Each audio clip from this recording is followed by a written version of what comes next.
Hey everyone, welcome to this week's episode of Let's Talk About. I am in the car and I am on my way to Mikhailla's house. It's a 45-minute drive from my house, which, in Brisbane, Gold Coast area, it tends to be like 40 minutes drive to everywhere.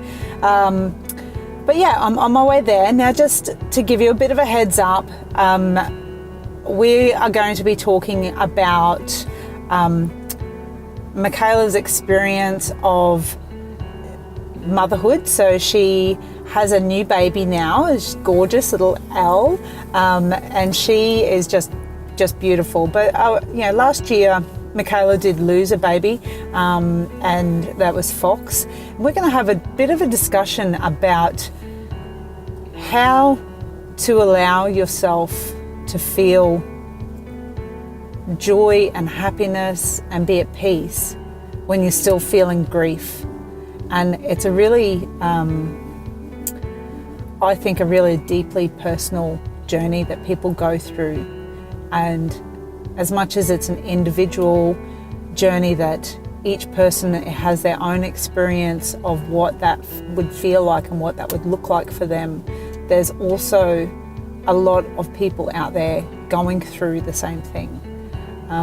So I hope that this conversation will be uplifting, inspiring and enlightening for people who are experiencing the grief of a loss of a loved one, but still experiencing the beautiful joy of life and of living. And also Mikhailla is going to be sharing her experience of juice cleansing whilst breastfeeding, and also what that has done for her breast milk as well. So I won't do any spoilers, and you'll have to listen to the podcast to find out what happened with Mikhailla with her cleansers, and she's done 2 recently. So it's really interesting. Look forward to seeing you there.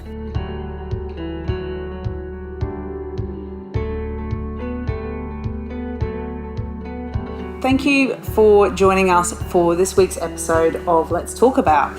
And I'd really like to welcome Mikhailla to this week's episode. So Mikhailla, I'm going to do a little bio, and then we're going to have a chat about what your business is and a few other things that we're going to cover off on.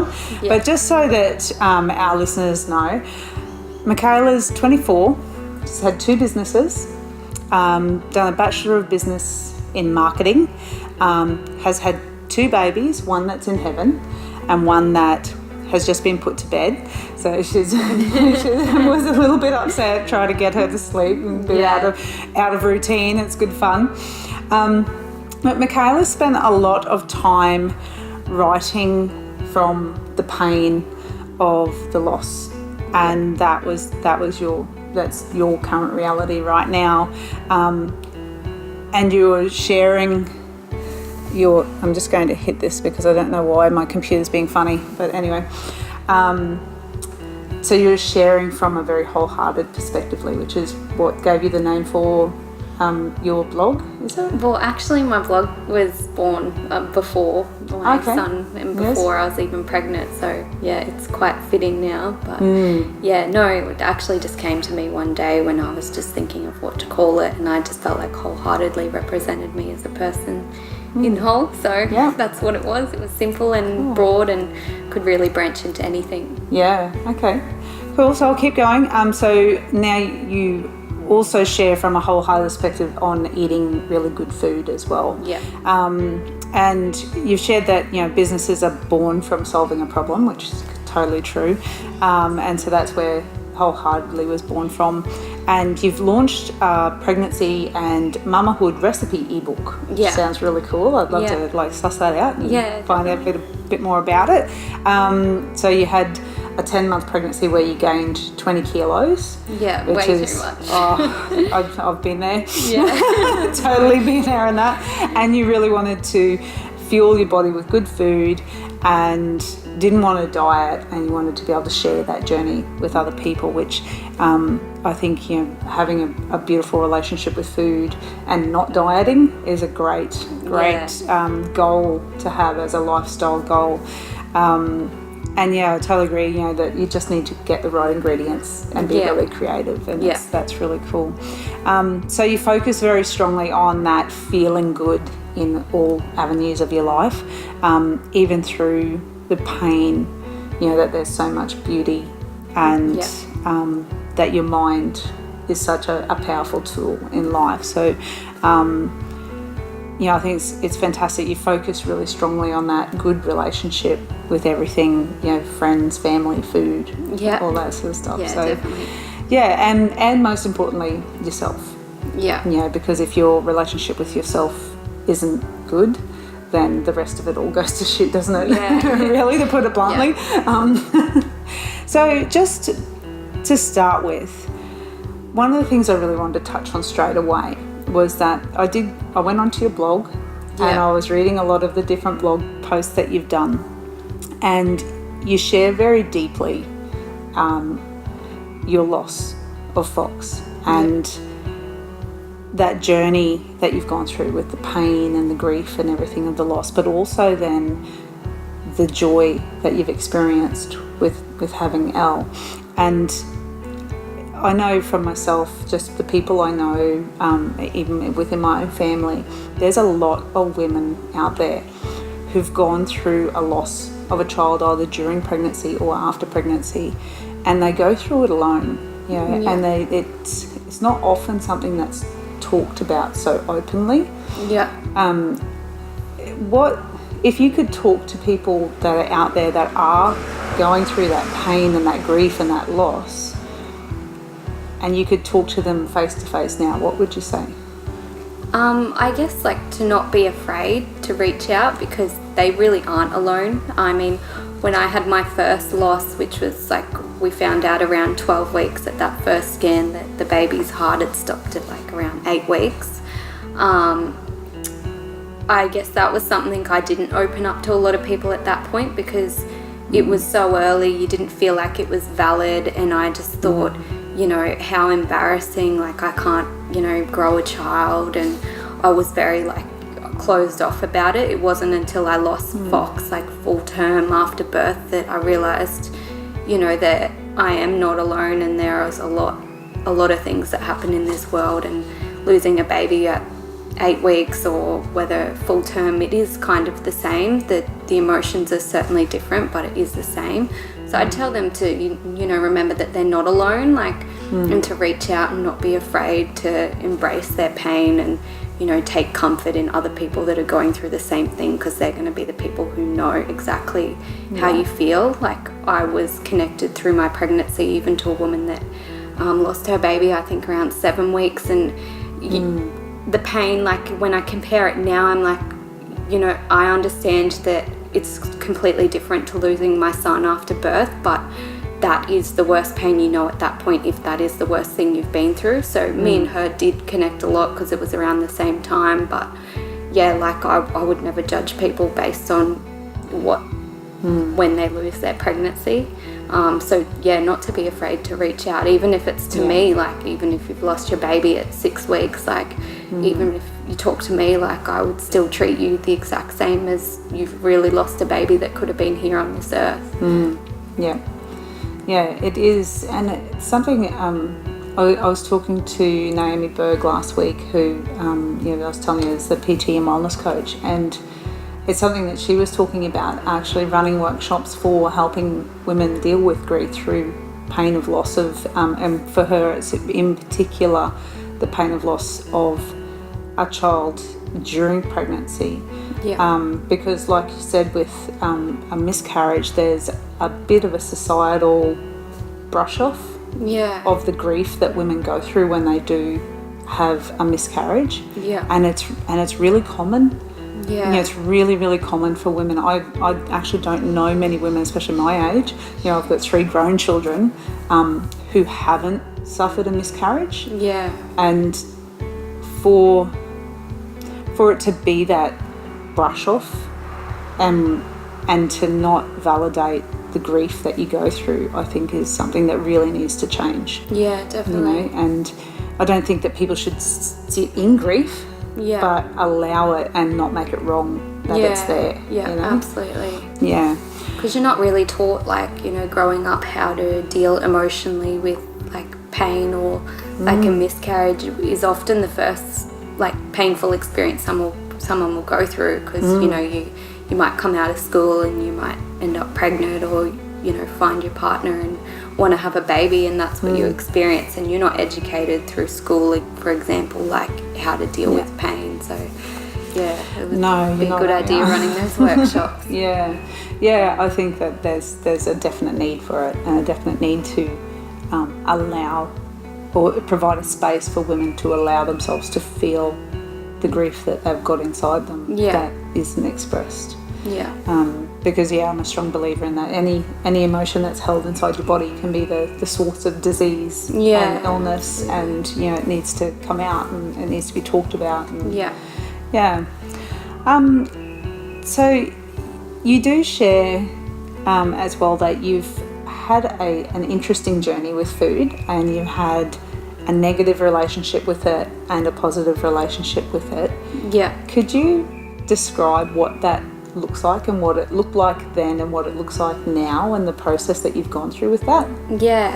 Well, I'd say my negative relationship with food has been predominantly mentally as well, because I do still eat the same way. I have eaten pretty good all of my life because I am celiac. I was diagnosed when I was in I think I was about 15, so it was later in life, and I had to become educated on food and what I was eating.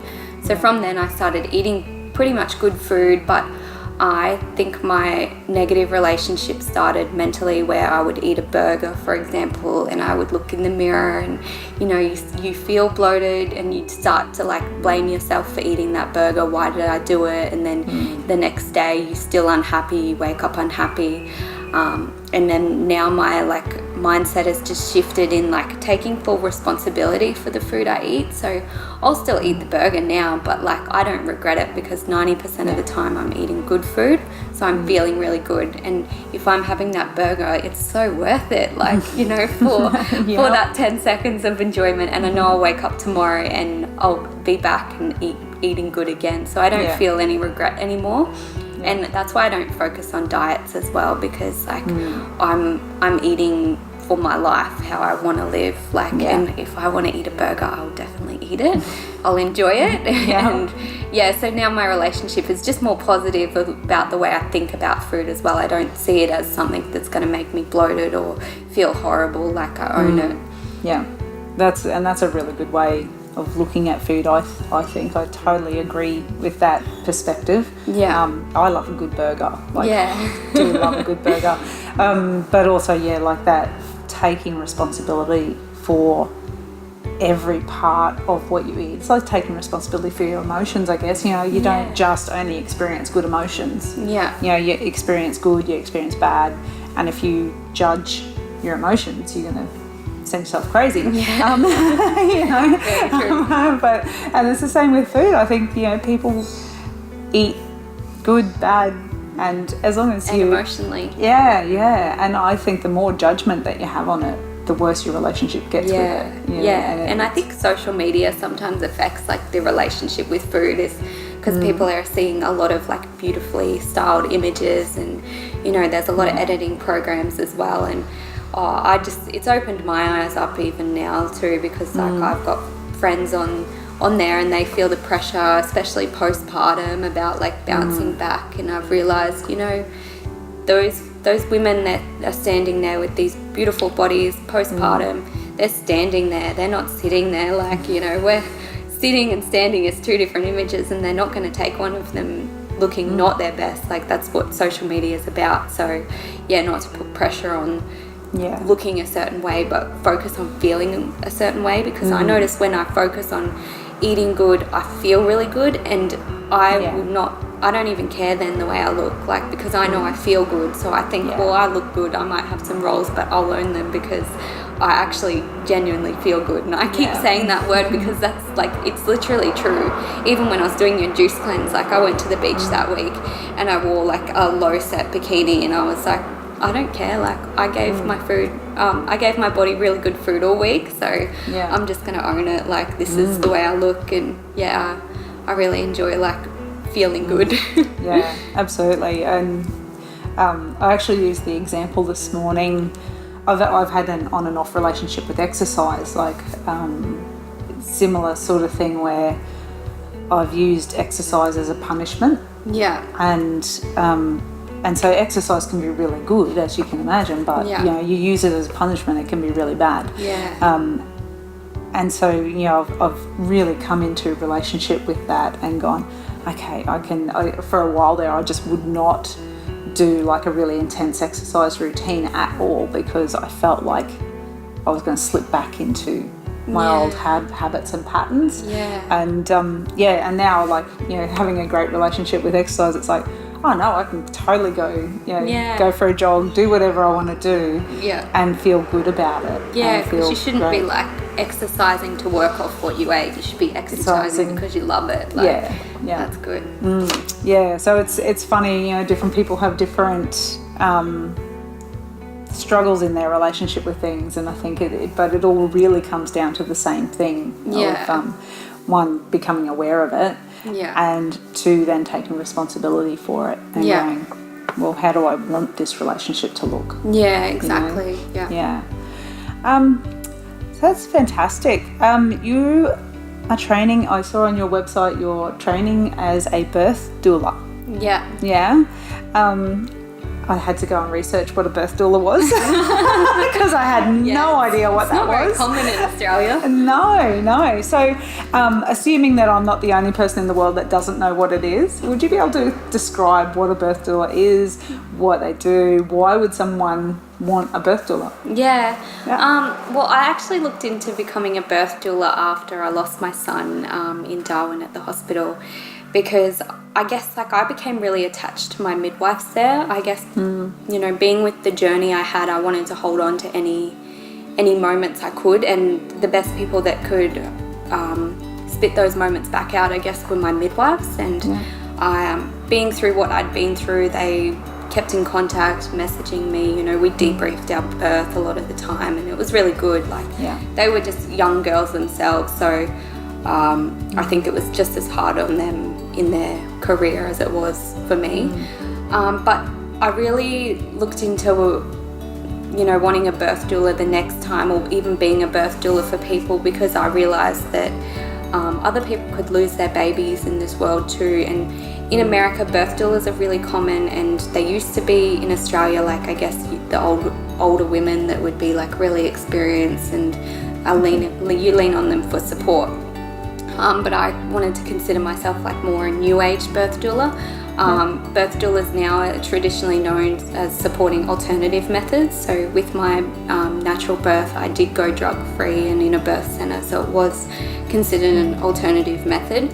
But now with my experience, I wouldn't be the birth doula for everyone, but I would be the birth doula that you know, listens to the doctor's wishes as well. Like, so if he is to say a cesarean's best, I'm not going to go against the grain as most birth doulas would nowadays. They look into like ways of getting a birth happening against the doctor's wishes of a cesarean, but I would be that person that would be explaining to you and giving you the comfort you need, and why this is the way you've got to birth your baby, this is what they say is best, and give you the confidence to trust that the doctors are doing what's best for you and not the easy way out, which is commonly thought that doctors want to have cesareans more now because they like to work on a schedule and get more births out, because that's the misconception I used to have as well. But yeah, so I would be more a birth doula to reinstall the confidence in a new mum or a pregnant woman that's wanting to conceive, or even a mum after loss, because like I would know what it's like and the emotion you're feeling in that moment of giving birth again. So and each birth is such a unique experience as well, isn't it? You know, like it's such a... It changes every time. You know, I've got 3 boys and I still remember very, very vividly each one of them. Yeah. And, but it's funny because you do forget the level of like the pain. Oh, definitely. I know that in the birth doula world they don't call it pain. They call it surges. Yeah. Out of positive affirmation, but I'm very to the point, and it is painful. Yeah. Oh yeah. Yes, yeah, but you forget it, and that's why you do it again. Like, and, yeah. I think there's actually, your body releases a particular drug, doesn't it, to make you forget. Yeah. Yeah. Except then when you're in the hospital again, actually getting it, and it's like, oh, now I remember. I know. My last week of pregnancy with Ella, I was literally calling the doctor every day, going, "Oh, I'm going to go into labour. I need to go to hospital." Like, I was terrified of that pain again, and you suddenly remember it all. Yes, you do. Yeah. So with, like, you're obviously very healthy now, like I can just tell your skin's beautiful and clear and bright, and, but what would be, do you think, for yourself, your biggest personal health struggle right now? Yeah, I would probably say bloating, and I mean, I've got a little baby as well, so tiredness. Yeah. But mainly bloating, I think, is my struggle, and it's a lot of people's struggle. After having 2 babies now, I notice it more than ever, because by the end of the day you can really see it. Like, I don't think there's anything that I can do to really avoid it, unless I was to live on like a rabbit diet. But yeah, so I just own that bloating is a part of a normal woman's life, I'd say. Like, that's definitely my biggest struggle. I still try to come to terms with it mentally, because you might put on a dress and it doesn't look the same way that it looked the day before. But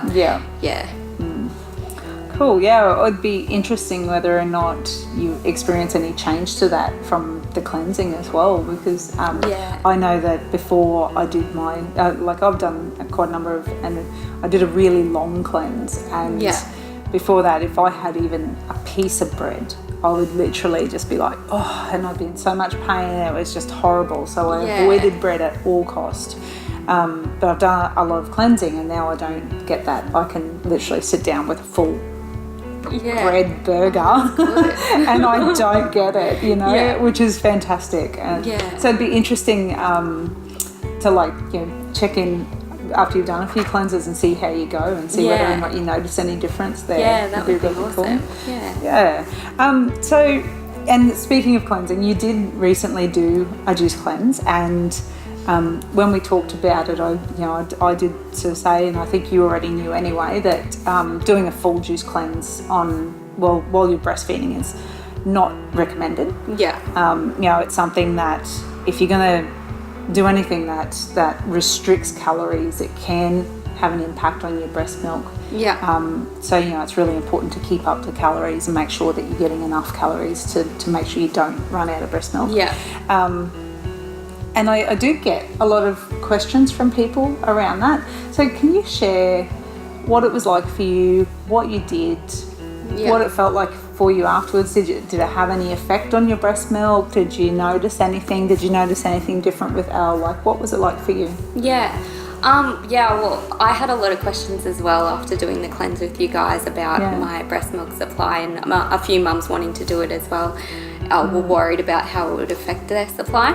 So the logic behind it was it shouldn't actually affect my supply, and I guess because if I was cleansing without food, perhaps so, but you advise to continue eating and just to replace it with lighter meals instead. So I went into the week of my cleanse prepared with some chicken soup, some pumpkin soup, some salads, and just basically like scrambled eggs on toast as well. And I didn't find any issues with my supply, and I think it's because I was actually more hydrated. So I consider myself as someone who drinks a lot of water, but you're adding juices into your day as well. So I've got really excited to drink every single juice. So I was already ready for the next one before it was even time or before I was thirsty. So I was more hydrated, so my supply wasn't affected at all.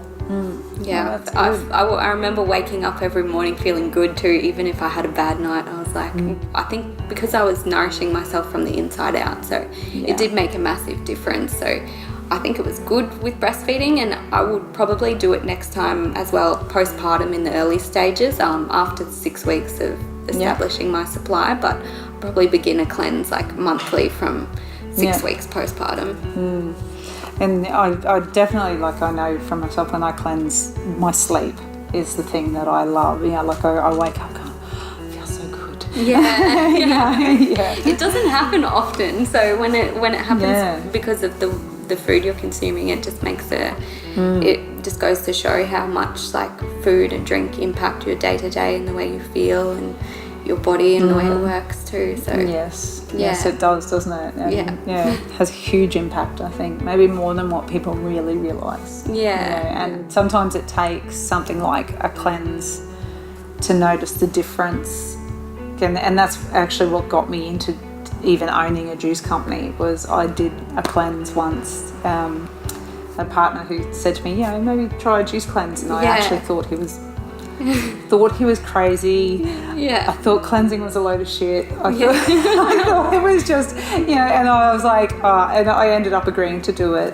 Yeah. And when I felt the difference was when I was like, wow, I need to make some changes to my diet. I need to make some changes to the way I do, X, Y, Z in my life. And it was a real instigator of change for me, and eventually ended up, like, I loved it so much, I ended up creating my own juice company. Not quite, I still have burgers. Burgers and beer. It's funny because when I finished my cleanse, that was the first thing I thought too. I messaged straight away saying, oh my God, I need another one. It was so good. Like, it really was. Like, and that's why I've really enjoyed doing it with you guys. So it's definitely a winning product. Awesome. That's cool. And just to finish off, I read your blog that the 10 things that new mums hate, and I laughed, and I thought, I remember that. And it has been a long time since I was a new mum, but I still remember the discomfort and the uncertainty that I felt, because even by the time I'd had my third child, there were still people who would say things, and I would get unsure. And I'd be like, I really don't know what I'm doing, and it can get really, really quite nerve-wracking and uncomfortable, and I get emotional, and you're already emotional. You just had a baby, your body's all over the place, and then someone goes and gives you some crap advice, and you feel like you question everything. Everything. One of the things though then is if you could share with someone, really, really bluntly, but really honestly, what's a better way? What's a better way for them to communicate? Because it seems to me like there's a bit of people don't know what to do or say. Yeah. And so they say stupid things. Because they're unsure of themselves. Yeah.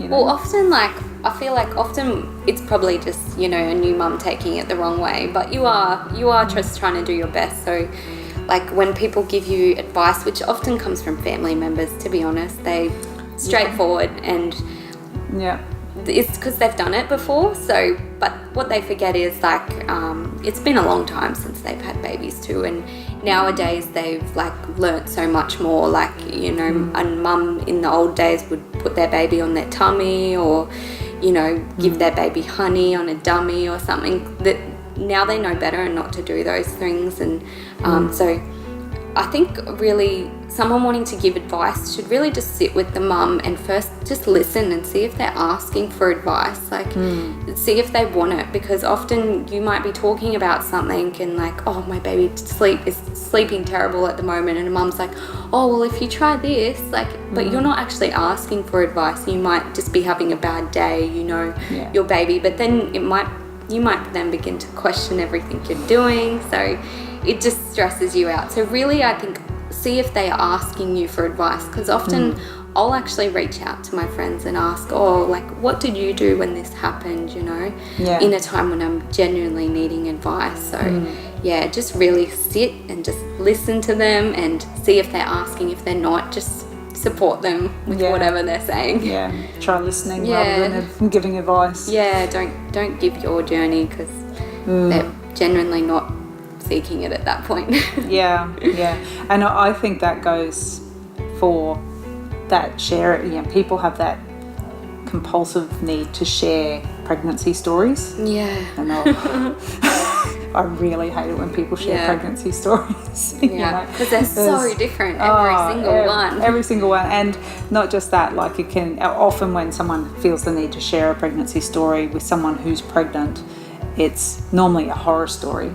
Yeah. And it can terrify a pregnant woman, and it's just like, okay, if you have a horrible pregnancy story and you're talking to a pregnant woman, don't talk about it. That's just dumb, you know? Very true. Yeah. Oh, it's terrible. I'm trying to think of this moment as well when that actually happened to me, and someone tried to share a terrible pregnancy story, and now I consciously always share positive, like, pregnancy stories. I remember painful moments, but to be honest, like, all of it's good in the end. If you get a baby, like, that's all you need. Like, even with cesareans, like, people say, oh, I really want to avoid a cesarean, but, like, if they're looking at why their doctor's saying you need a cesarean, it's for good reason. And, like, I had a really good cesarean experience, so I'm always talking about the positives, and, like, if anything, I think it was better than natural delivery, because I got to go in there and come out with a baby and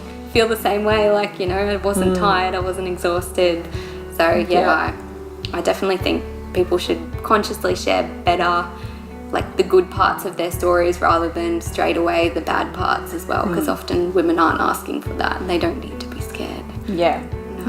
It's an unsure enough time as it is, let alone hearing anyone else's horror stories to make it more scary. Then you can just tell them later, why the hell didn't you tell me about this terrible stuff?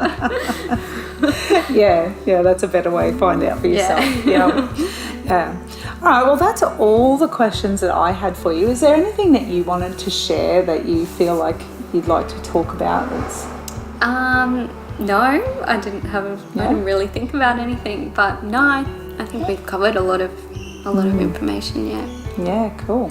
That's awesome. And just so that anyone who's watching this, Mikhailla did do a blog just straight after you did the juice cleanse as well. So, she shares on the blog, your experience and everything that happened there. So I will put in the show notes as well links to your blog as well. You. And links to your Instagram page and things like that as well. Perfect. So just so you know, that's where to find you. Yeah, there's some good recipes that I did when I was doing my juice cleanse too, if you're breastfeeding and eating with your cleanse. Cool. Awesome. It's always good for recipes. I love recipes. Yeah, me too. I do lots of recipes, yeah. Awesome. Well, thank you so much.